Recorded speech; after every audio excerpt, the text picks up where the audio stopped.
My mom said it so casually it almost didn't register. We were sitting at dinner. Normal evening. Normal food. And then, without anger, without guilt, without even lowering her voice, she looked at me and said, "Your sister's family always comes first. You're always last." My dad nodded. My sister looked down at her plate, and I sat there completely still and said 2 words. "Good to know." Because something happened in that moment. Not heartbreak. Not rage. My name is Sarah, and I was the strong one. If you grew up as the strong one, you already know. That's not a compliment. That's a job description. I grew up in a house that looked perfectly normal from the outside. Nice neighborhood. Family photos on the walls. Sunday dinners. But if you paid attention, really paid attention, you could feel how love moved in that house. It flowed quickly toward my sister. It thinned out before it reached me. Her birthday cake was ordered weeks in advance. Mine came from the nearest bakery, when anyone remembered. Her school events filled the calendar. My achievements were acknowledged with a nod, and a "we knew you'd manage." I wasn't unloved. That's what makes it complicated. I was loved, in theory, in phrases like "you're so independent and you don't need as much." Love that sounded generous, but carried a hidden condition underneath. Don't ask for more. Don't take up space. Don't need us the way she does. When I moved away for work, nobody came to drop me off. No tears. No long goodbye. Just a quick hug and, "Let us know when you get there." So I built my life alone.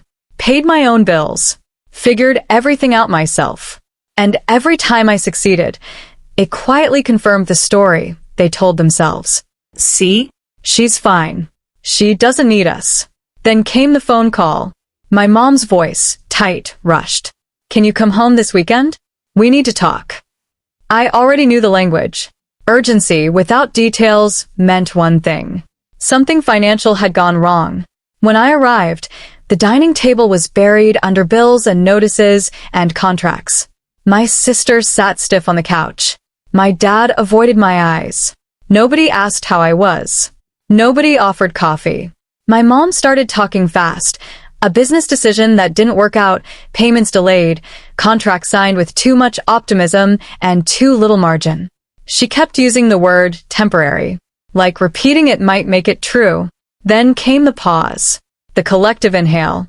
Every pair of eyes in that room landed on me. My dad cleared his throat. "You're stable. You don't have kids. You're single. You can handle this better than most." There it was. The same logic I'd heard my entire life. The math that always ended with me absorbing the cost. This time, I didn't answer immediately. Instead, I asked one question. "What's the plan if I don't?" The room went completely silent. My mom looked hurt. My dad looked confused. My sister looked panicked. Because in all the years of this family's history, that question had never been asked before. I reached into my bag and placed a folder on the table. "This is what I'm willing to do," I said. "And this is how." It was a loan agreement. Clear terms. Assets had to be listed and sold first. Expenses had to be documented. Family therapy, not as a suggestion, as a requirement. And a written commitment that my name, my savings, and my future would never again be treated as an automatic backup plan. My dad pushed the folder away. "This is how banks treat people." I nodded. "Then treat me like a bank. Because when you needed emotional support, I was family. When you needed money, I was infrastructure." My sister's eyes filled with tears. "You're punishing us." "No," I said quietly. "I'm stopping the punishment of me." 24 hours later, I came back. The papers were signed. No speeches. No apologies wrapped in excuses. Just shaky signatures and exhausted faces. And as I gathered my things to leave, my sister looked at me differently than she ever had before. Not with superiority. Not with expectation. With uncertainty. And for the first time in my life, that wasn't my problem to fix. Months passed. Things shifted, not dramatically, not like movies, but quietly, permanently.